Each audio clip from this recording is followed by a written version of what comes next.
You know, one of the things that I won't do is come in front of any of you and tell you that if I get in office, that I'm going to cut taxes, because that's unrealistic. What I can say is I won't raise taxes. We're already taxed much more than any of us can stand.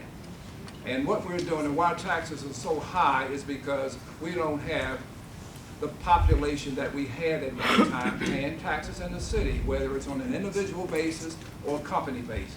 And therefore, I think that in order to stabilize our tax base, we've got to go in and redefine and recreate and make ourselves a business-friendly city, because we're not.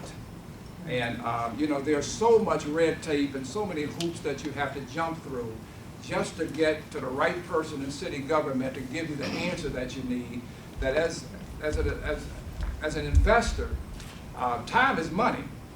And the last thing that you want to do is to waste a lot of time and people give you the runaround and you never get the answer, you never get the support that you need. So in my administration, I would make sure, I'm not going to go in and do a clean sweep and get rid of everybody. I was on Mildred Gaddis' show one time, and a lady called in and said, everybody in that Kilpatrick administration are bad people, get rid of them all. Well, you know, that didn't make any sense to me, and so we kind of got in a little argument, I guess, because I didn't agree with her.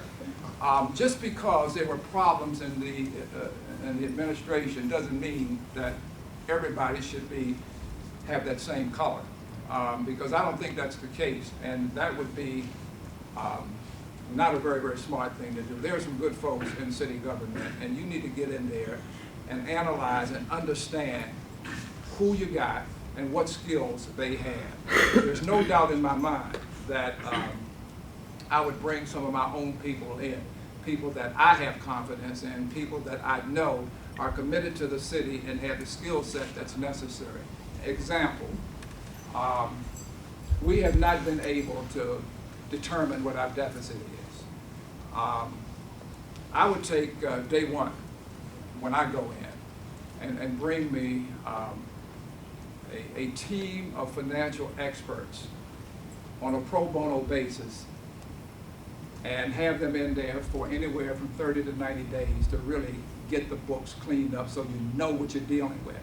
I don't know how you can make an intelligent decision if you don't have good factual information. So right now everybody's guessing, and that's got us where we are. I know when I go in, because of the changes that will have to be made from a human standpoint, I've got to have a top HR person with me. I've got to have top financial people with me. I'm going to have some very crackerjack legal people with me, because I can guarantee you when you start making decisions that you have to make on people, and the processes that they got need to change, but on people, I know I'm going to get sued. We're going to get sued as a city. So I want to be ready for that. And I just don't think we've had anybody in the office over the last several years that will make the tough decisions on people. A lot of folks there are good people. Other folks think they're entitled to the job. And they don't respond. You are the customer. We are the customers. We have a right with the taxes that we pay to demand service. And if we're not getting the service, then as a leader, I need to understand that, because what I do is sit down with my management people and we have a discussion in terms of what the expectations are. You understand your job. I understand what you need from me to help you do your job. Now, here are the expectations that I have. Can you deliver those expectations? If we agree on that, and you fail to meet those expectations, then I'm not going to fire you, you're firing yourself. That's the way I look at it.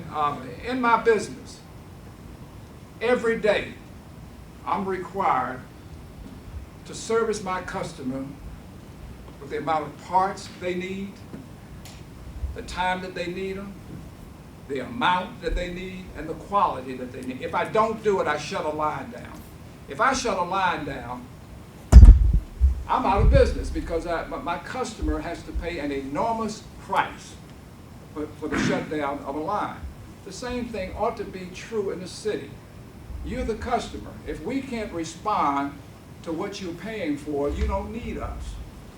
Get somebody else. And I think this whole idea of entitlement can go out the window. You have to perform. If you can't perform, then there's no need for you to be there.